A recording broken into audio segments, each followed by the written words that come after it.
Thank you for clicking on this video. This video covers the guidelines and need-to-know information about applying to host English for Families programming at your library. Florida Humanities is joined by a staff member from Orange County Library System, who is our curriculum and training partner for this program. English for Families is a series of interactive classes for adults and children that focuses on developing English vocabulary and literacy skills through strategic and fun storytelling. The goal of the program is to develop the literacy skills of the whole family, laying a path to success at work and school. This series is 10 individual sessions that can be held in person or virtually. I'm now going to pass it over to our partner at OCLS to share about the program and its philosophy. Hi, my name is Lindsay, and I am the partner at OCLS. So now I will talk to you a little bit about the need for this program. So according to the National Center for Education Statistics, children who have richer home literacy demonstrate higher levels of reading skills than their counterparts. In addition, according to the World Population Review conducted in 2023, Florida has the third largest highest percentage of adults lacking basic literacy skills, with a percentage of 80.3%. With this in mind, we started looking closely at what our target population needed. We noticed that parents and caregivers were unable to help children with their homework due to low literacy skills and a lack of fundamental vocabulary. Children were acting as translators for their caregivers since they were receiving instruction and lessons in English in school. Parents and caregivers are a child's first teacher, and they can instill a love for language and literacy at a young age. As children get older, the parents and caregivers are there to help with developing vocabulary, reading, and writing skills. In such cases, where parents are learning English as a second language, the goal of family literacy is to make partners between children and parents in their education. With this, the parent can learn English skills for personal or professional sufficiency, while the child learns English skills to help in the development and improvement of academic English.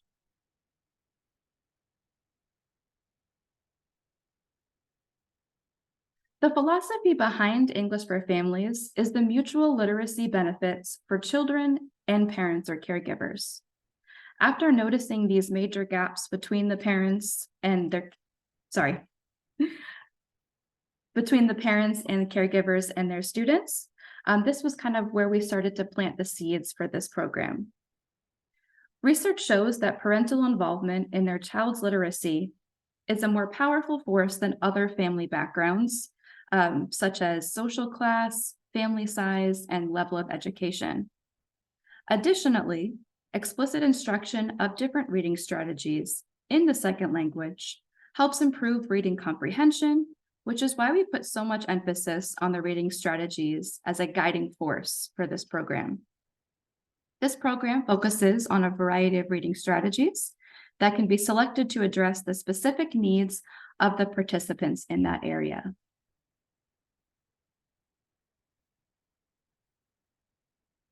With the program, we have a variety of different options that you can choose to meet the needs of your community.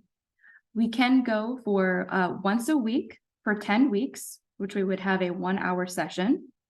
You also have the option for once a week for 5 weeks, for a 2-hour or an hour-and-a-half session, or twice a week for 5 weeks for 1-hour sessions. These sessions can be either in person or virtual, and we typically split them into 2 parts. Session 1 for the reading strategy, and then session 2 for the vocabulary, depending on if you choose the 1-hour or 2-hour sessions can determine the way that you split up your reading strategy and your vocabulary strategy.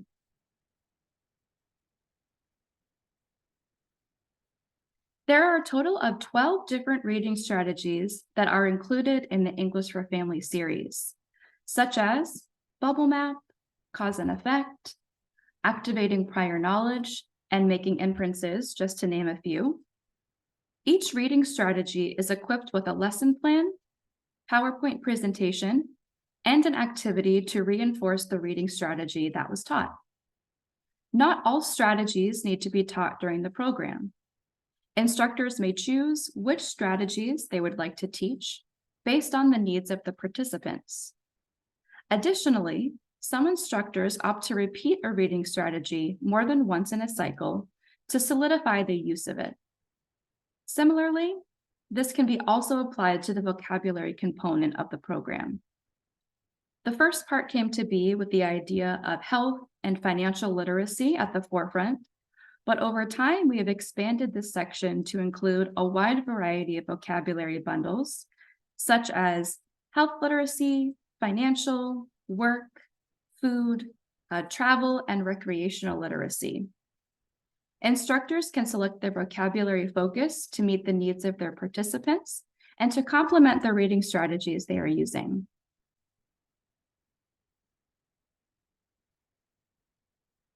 Now I'll show you a brief lesson demo for one of our reading strategies. This reading strategy is the bubble map, and this is just one of the books that we've chosen to pair with this reading strategy. So I would begin by introducing what the reading strategy is. A bubble map is a graphic organizer that can be used in several ways to help English learners develop literacy skills in both reading and writing. A bubble map can be used to describe a character in the story, to expand vocabulary, and to identify character traits, properties, and qualities. A bubble map can help a reader extract the answers to the following questions. How would you describe blank? And what is another word for blank? These are different ways that you can use to help your students fill out their bubble map. This graphic organizer can help English learners identify synonyms and other descriptive words to discuss the same central topic. English language learners can use this strategy to jot down vocabulary they will use in short phrase responses, short answers, or in written or oral responses.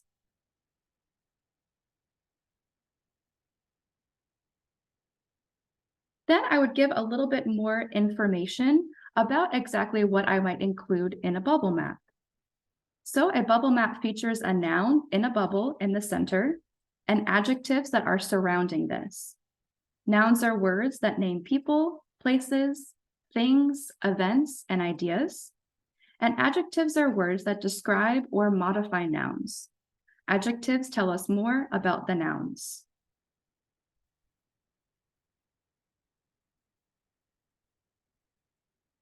Once you have explained the reading strategy, then you will read the book that is paired with the strategy. Students can follow along in their own physical copy of the book, or they can follow along on the screen with the scanned copies of the pages.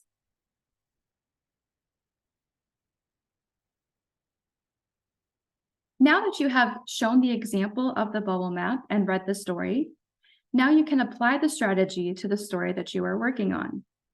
The main character of this story for Stage Jitters is Mr. Hartwell, so you can work together to fill out the bubble map with some adjectives that students can find to help explain this character. For further understanding, you can have the students provide textual evidence for each one to back up their answers.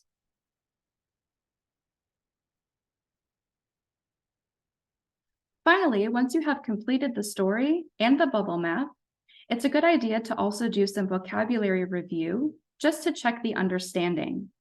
One idea of a way that you can do this is to create some sentence starters and have the students fill in the blanks.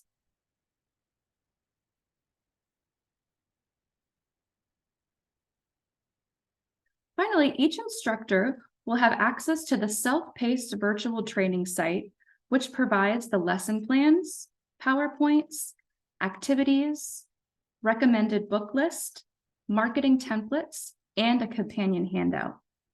Additionally, each instructor will have access to OCLS staff should they have any questions regarding the curriculum or training site.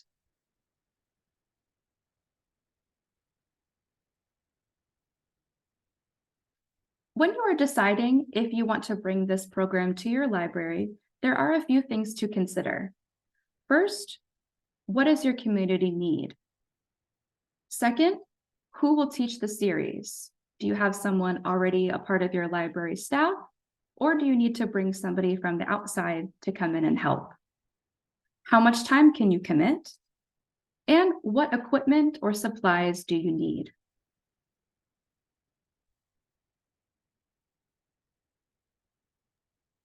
Right. Thank you so much, Lindsay, for sharing about the philosophy and information about how the program actually works. I'm now going to share some information about how to apply for the program and what funding you can apply for. So Florida Public Libraries and library systems are eligible to apply for funding.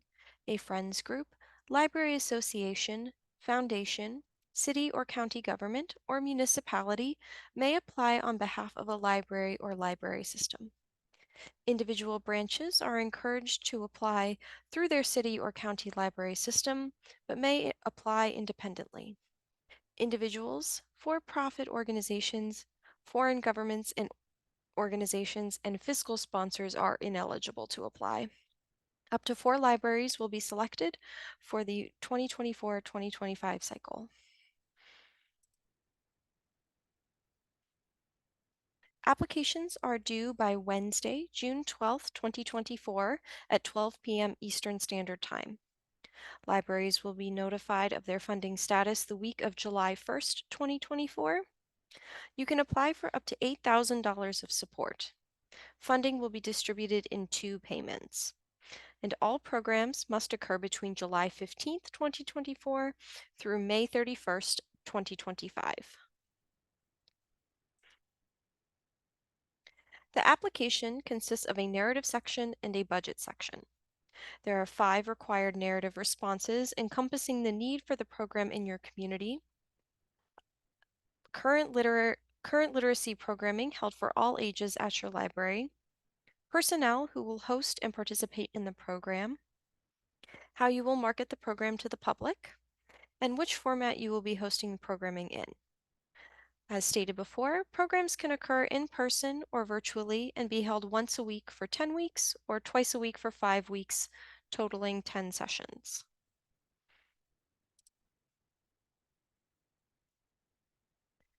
Regarding the budget, there are 6 eligible line items for funding in this funding opportunity. Organizations may request funds to support instructor honoraria. A fee of $1,000 per 10-session program is recommended. Funding can be used for a library staff member's time or salary for acting as the instructor based on your library's policy. OCLS provides a list of titles to be used by the program instructor. The books chosen from the list may be for both programs and has an estimated cost of $600. You may also request funds to provide books to give away to participating families from that instructor book list. You can also request funding for print and digital marketing costs and then an other line item, which is considered on a case-by-case basis. Details on eligible items and indirect costs also mentioned on this slide are available in the guidelines. There is a small list of ineligible expenses for this funding opportunity, including incentive and giveaway items for participating families that are not books, such as games, toys, or school supplies. Supplies and materials for hands-on activities, and refreshments for participating families are also ineligible expenses. A minimum of a 1-to-1 cost share is required for this funding opportunity. Cost share is the portion of your total project cost not paid by Florida Humanities funds. The match can be met by either in kind through donated goods and services or cash from either the library or outside partner organizations. The match can be entirely in kind, entirely in cash, or a combination. Libraries can accrue cost share through a variety of means. Eligible costs not supported by Florida Humanities funding, additional library time and staffing related to the development and implementation of programming, including volunteer time, AV equipment for rental or purchase, and any listed ineligible costs can be helped to accrue cost share. This is not a comprehensive list of eligible cost share items. A letter of commitment and a resume from the program instructor is required as part of your application as a supporting document. There are also 2 fields for additional supporting documents. We recommend including examples of publicity for current literacy programs and letters of commitment from community partners as those supplementary documents. However, other than the required document of the letter of commitment and resume, these uploads are optional. Now you're ready to apply. First, find the need for English for Families in your community. If your library system covers an entire county or city, consider which branch or branches may most benefit from the program. Next, confirm the participation of an instructor. All applicants must have a confirmed instructor, either on staff or an external instructor, before applying. Neither Florida Humanities or Orange County Library System provides instructors for participation. Applications are due by Wednesday, June 12th at 12 p.m. Eastern Standard Time. A notification will be the week of July 1st, 2024. A link to the application portal to start an application is available on the English for Families webpage. The portal also features instructions on how to create an account or reset your password if needed. If you have any questions about this funding opportunity, please contact the emails on screen. Thank you so much for watching.